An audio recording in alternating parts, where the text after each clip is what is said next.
four-step approach, one thing we want to keep in mind is that there's always a foul line on the floor that you can't cross. If you go to a bowling alley and cross that line, you receive a score of 0. So we always want to make sure we stay on this side of the line. For the purposes of this video, this orange line is going to be our foul line. So I always have to stay on this side of it. Now, I want to start behind that line. Since I'm taking a four-step approach and I don't want to cross that line, I want to take 4 steps backwards. 1, 2, 3, 4. Notice I took big steps, not little ones, because little ones would mean I would cross that line. Now, I start the same way. I have my opposite foot forward. I hold the ball with my wolf out in front. I'm in this position. What I want to do when I get started is I actually want to take 2 steps before I really move the ball at all. So I'm going to take a step with my same foot, a step with my opposite foot, and notice the ball is starting to come down. What I want to do on my 3rd step is bring the ball all the way back. Notice again, I'm not bringing up over my head, I just bring it back so it's comfortable. Then I step with my last step, that's my 4th step, my opposite foot is forward, the ball is coming down in front, and then I finish again by answering the phone. So, 4 steps back, 1, 2, 3, 4, hold the ball, opposite foot forward. Again, 1 step, 2 step, 3rd step, ball is back, 4th step, it's coming forward, roll and answer the phone. Again, not crossing my line. Coming back, 2, 4. Here I am again. Here we go. 1, 2, 3, 4. Answer the phone. That position. One more time. 1, 2, 3, 4. Opposite foot forward. Holding the ball. 1, 2, 3, 4. Roll that ball. Now when you're practicing, start slowly, just like I did. Slow steps. As you get better, you're going to speed those steps up to increase your speed and your power. Again, I hold the ball out in front. 1, 2, 3, 4, and I roll. Just like that. Notice I always finish nice and low. I want you to practice that 4-step approach without a ball a few times, and then we're going to come back and talk about how we're going to run our lanes when we bowl.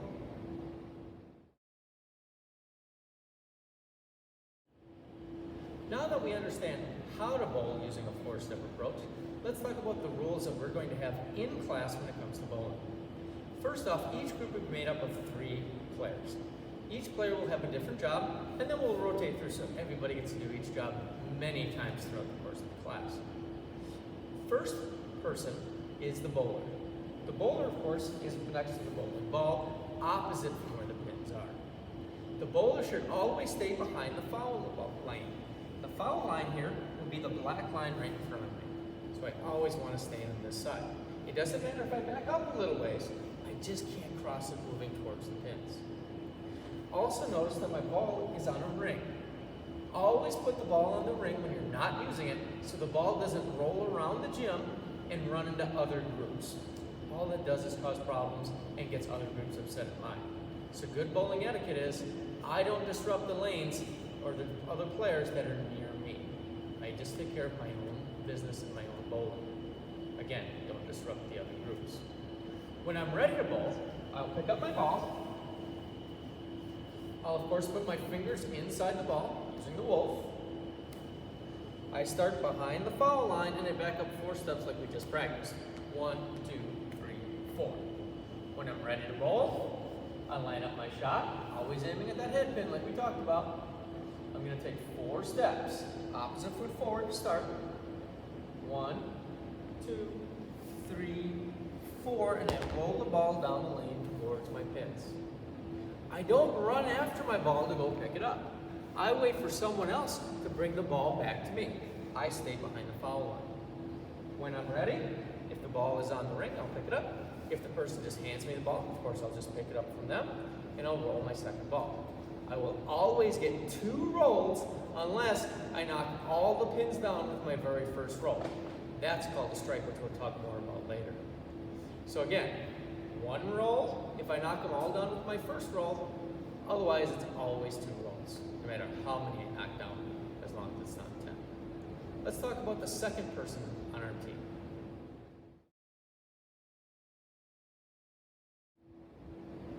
The second member of our team is called the pin setter-upper. The pin setter-upper is the person who just got done bowling. So after I roll the ball, my 2 turns, or 1 if it's a strike, I come down here, and now I am the pin setter-upper. Notice the pins are standing up. The pins should each be on a dot. So if you look down there, you can see different dots underneath where the pins are. When it's my turn to set up for a book roll, I put the pins on the dots, just like that, so all 10 dots are covered and they're over the top. If it's off to the side, that's not the way we want it. You want it right on that dot, so when somebody rolls the ball, they stand a chance of making a strike. The farther you move the pins around, the harder it is for you to get a strike. So I put the ball, or the pin, right on that spot. Now I'm going to stand off to the side of the ball, or the pins. When the ball is rolled, and pins get knocked down, let's say some pins get knocked down, after the ball has been stopped, what I'm going to do is I'm going to take those pins, I'm going to put them back by the mat, and I'm going to stand to the side again and wait for the bowler to roll the second ball. After the second ball is done, I'm going to take the pins that were knocked down, I'm going to put them back on the spots, and now it's time for me to do a different job. So again, after the first roll, any pins that get knocked down, place them in the back against the mat. After the second roll, put them back on the spots, and now I change my jobs to the next one. Let's talk about the last job.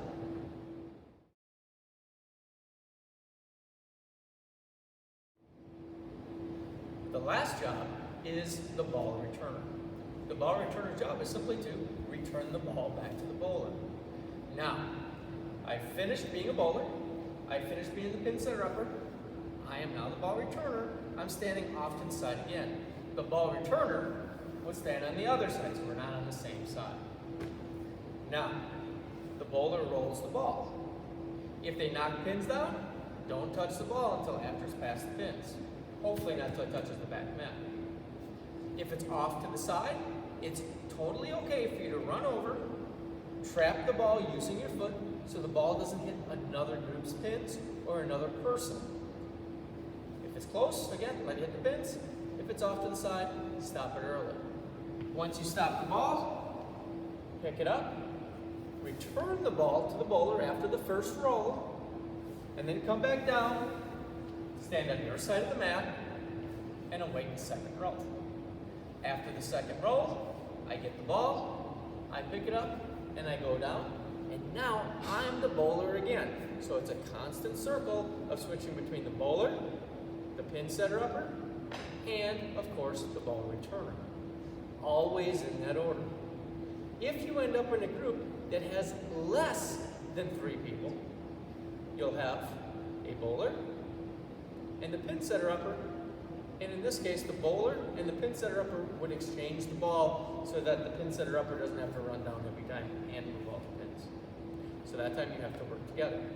If you end up with a group that has 4 people in it, because we have a goofy number, then you'll have 1 bowler, 2 people helping set up the pins, and 1 person that's the ball returner. Again, rotate through so that everybody gets a turn every single time through the lineup.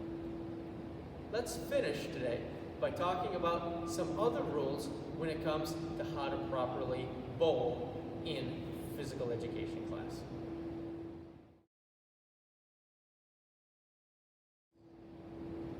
When bowling in groups, it's really, really important for you to follow the rules and etiquette of bowling.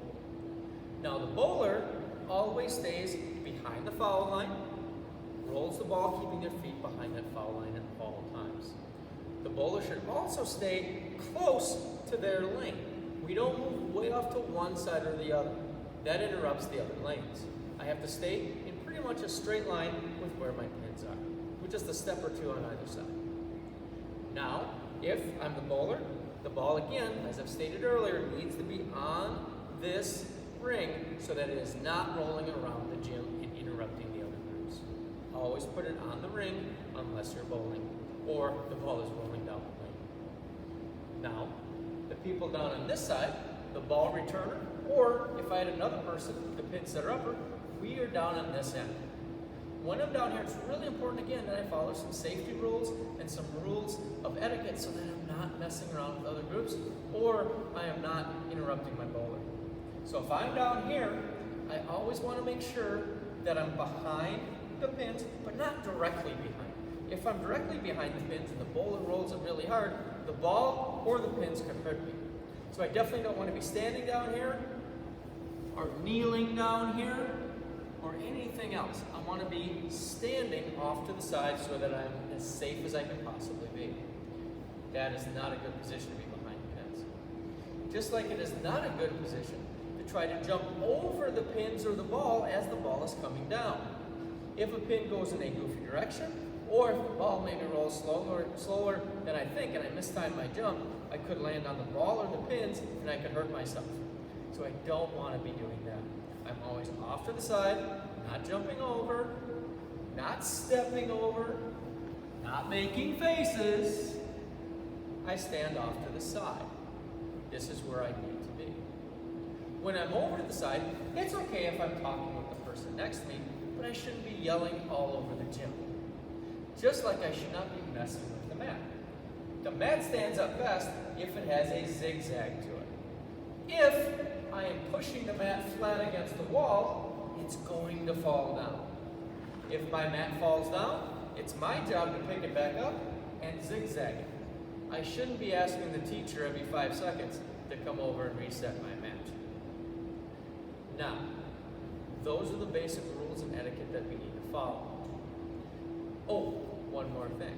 If I am the ball returner, I should again carry the ball back. I should not roll the ball back. Again, if that bowler doesn't see the ball or if I roll it off to the side, it can disrupt other groups. I want to make sure that my group is behaving well and not causing problems for other groups.